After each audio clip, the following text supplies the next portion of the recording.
जिम्मेवारी मैनेजमेंट का है और आपके चूक के वजह से ये मृत्यु हुई है। तो बिना सुरक्षा के आप काम नहीं कर सकते हैं। और सुरक्षा को वॉच करने के लिए भी आपको व्यक्ति चाहिए, ताकि कौन सेफ्टी सुपरवाइजर। वो इंश्योर्ड नॉर्म है, जो इंश्योरेंस का पॉलिसी है, जिसके तहत में मुआवजा तय किया जाता है किसी मृत व्यक्ति का।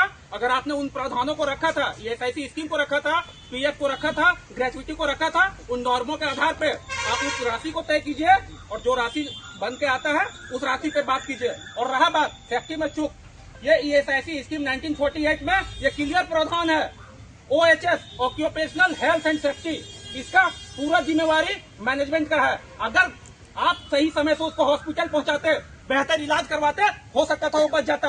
ये कंप्लीट एक्ट 1948 सेक्शन 38 में ये क्लियर प्रावधान है कि बिना सेफ्टी सुपरवाइजर का कोई काम नहीं कर सकते हैं। लेकिन यहाँ पे सेफ्टी सुपरवाइजर का नहीं रहने की वजह से ये घटना घटा है। उसके बाद जो मुआवजा का प्रावधान है, PF स्कीम के तहत में PF उनका क्या कट रहा था, नहीं कट रहा था, ग्रेजुएटी नॉर्म आप क्या फॉलो करते हैं, इन सब प्रावधानों को रखते हुए जो उचित मुआवजा बनता है, कि सुरक्षा कारण के चूक के वजह से ये मृत्यु हुआ है, ये आपको एक्सेप्ट करना होगा। मृत्यु कैसे हुआ है, कोई जवाब दे, मतलब है कोई यहाँ पे कोई जवाब दे सकता है? कोई है उनका प्रत्यक्षदर्शी, कोई देखा है? रिस्पॉन्सिबिलिटी है वो कंप्लीट मैनेजमेंट का है। आप सुरक्षा कारण के चूक के वजह से ये मृत्यु हुआ है, ये आपको एक्सेप्ट करना होगा। मृत्यु कैसे हुआ है, कोई जवाब दे, मतलब है कोई यहाँ पे कोई जवाब दे सकता है? कोई है उनका प्रत्यक्षदर्शी, कोई देखा है?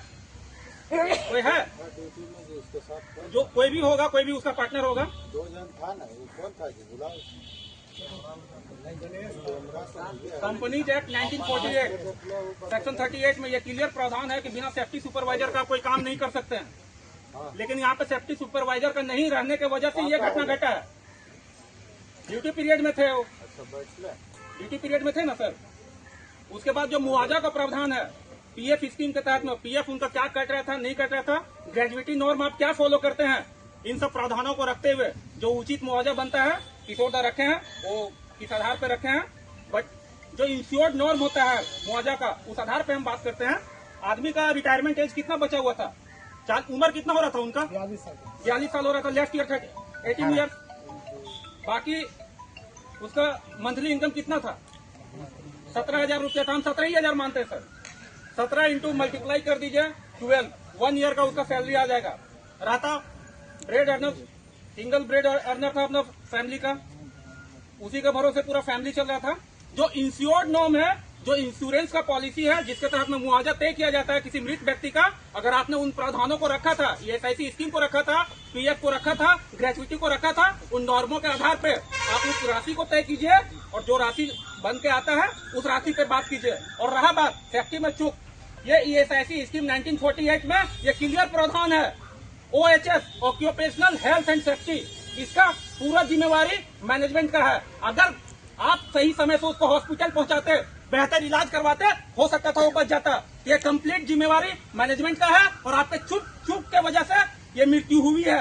तो ये आपको एक्सेप्ट करना होगा। और जो इंश्योर्ड पॉलिसी कहता है, ESIC स्कीम कहता है, PF नॉर्म कहता है, ग्रेचुइटी नॉर्म कहता है, उस आधार पर आप मुआवजा तय कीजिए, कोई कुछ नहीं बोलेगा। हम लोग वही चाहते हैं।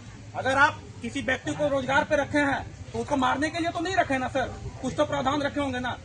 कंपनीज एक्ट में सेफ्टी नॉर्मों का क्लियर प्रावधान है, बिना सेफ्टी नॉर्म के आप काम नहीं कर सकते हैं। अगर आपको लाइसेंस भी ग्रांट किया गया है तो उसी आधार पर किया गया है। सुरक्षा सबसे बड़ा चीज होता है। कोई भी कंपनी, कहीं भी फैक्ट्री भी चल रहा है तो बिना सुरक्षा के आप काम नहीं कर सकते हैं। और सुरक्षा को वॉच करने के लिए भी आपको व्यक्ति चाहिए, ताकि कौन सेफ्टी सुपरवाइजर, वो सेफ्टी सुपरवाइजर है यहाँ पे उपस्थित।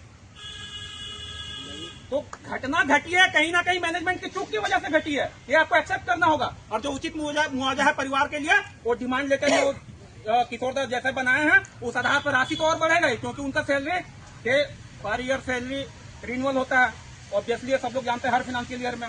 तो उस आधार पर कुछ न कुछ घटेगा, बढ़ेगा, आगे जाएगा ही। तो उस आधार पर जो भी राशि है, जेन्युइन डिमांड है। जो अगर ESIC स्कीम नहीं है होता तो स्वतः आप ESIC एजेंट है जो किए होंगे उनको बुलाइए, उसके तहत में वो पेंशन ऑटोमेटिकली वो रेगुलेट करवा देंगे, उस पर कार्रवाई होगा जैसे होगा। और जो इंश्योर्ड पॉलिसी है उसके तहत में इनका मुआवजा तय कर दीजिए। PF स्कीम क्या बोलता है, ग्रेचुइटी 1526 बाई जो नॉर्म है उस आधार पर मुआवजा तय करा दीजिए।